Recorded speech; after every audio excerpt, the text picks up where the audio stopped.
Well, nothing drives me nuts more than tangled up wires and connectors, and I was trying to pull this thing out, and I'm like, oh, Lord. Cord's all tangled up on itself. So these type of cords are really bad for that. And I had my meter over here, tangled up in the mess. But I was going to show you guys, though. So I collect these every time I find them at the thrift store, which is quite often. Usually a couple times a year I find a decent Weller soldering iron. I found some really big ones before, like this one. I found a couple in a case, metal case, from the 50s. And then I have this box here, which is literally 10 years of probably acquired different ones. So these used to be popular at Harbor Freight, and they would always melt here and burn up. You can't get them anymore. They always felt like they were backwards to me.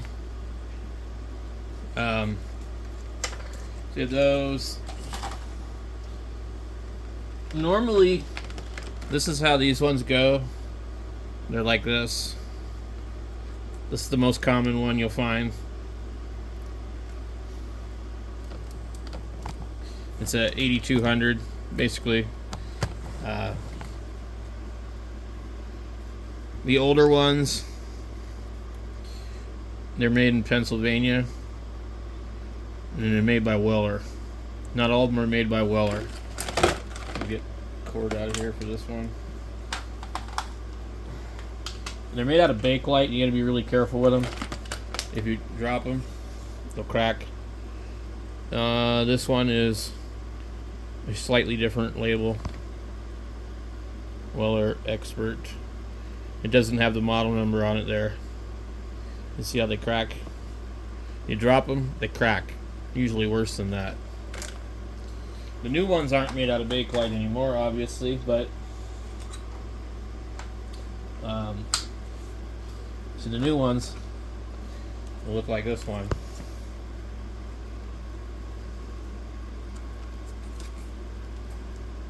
And they're made by Cooper.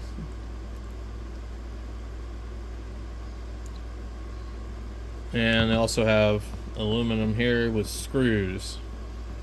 These is for like little chassis welding.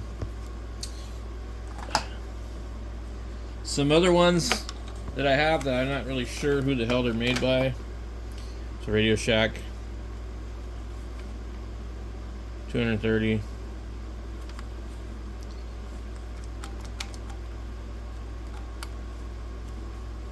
It's never really obvious which direction the trigger goes. So this one I use for soldering coax and stuff like that, but the Weller one is a little bit better. I have a Sears one somewhere too that's really large size like this. I keep some irons around. I don't really ever use them though. These are old Weller ones, big huge tips on them. Some extra Hacko type of. Oh, actually, this is a Hacko.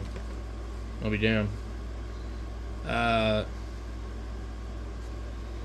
So it's actually a Hacko 907. And then we have some of these Weller ones that I'm not really sure what the hell they fit. WSP 80.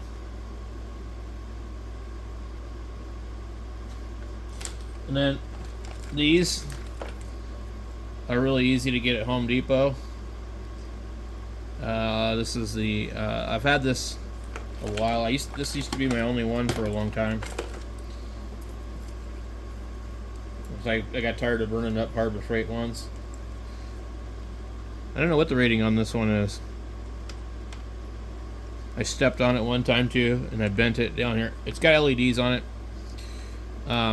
It actually works pretty good, but it's kind of on the cheaper side of things. I really don't know what it's rated at. Maybe the tag will tell me. 40 watt. So,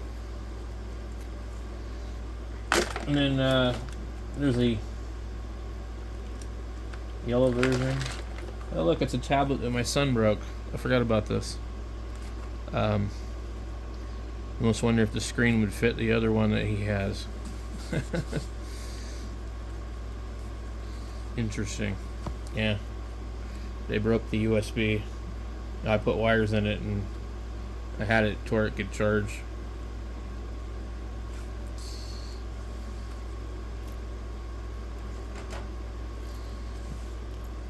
Actually, I'm not sure it's the same as the other one because I think the other one has a glass screen. Anyway, that's my collection of soldering irons. I've got a couple of other ones. Some more Wellers here and there, but yeah.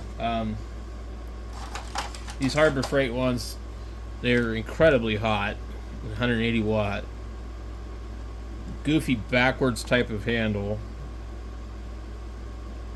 And they did work, but you couldn't use them for long periods of time where the plastic would melt. Can't get them anymore. I don't know what they're carrying nowadays. I just don't buy them from them unless I was in an emergency situation. I wouldn't buy anything from them. So, but these, when I see them, I buy them. I've given a few of them away.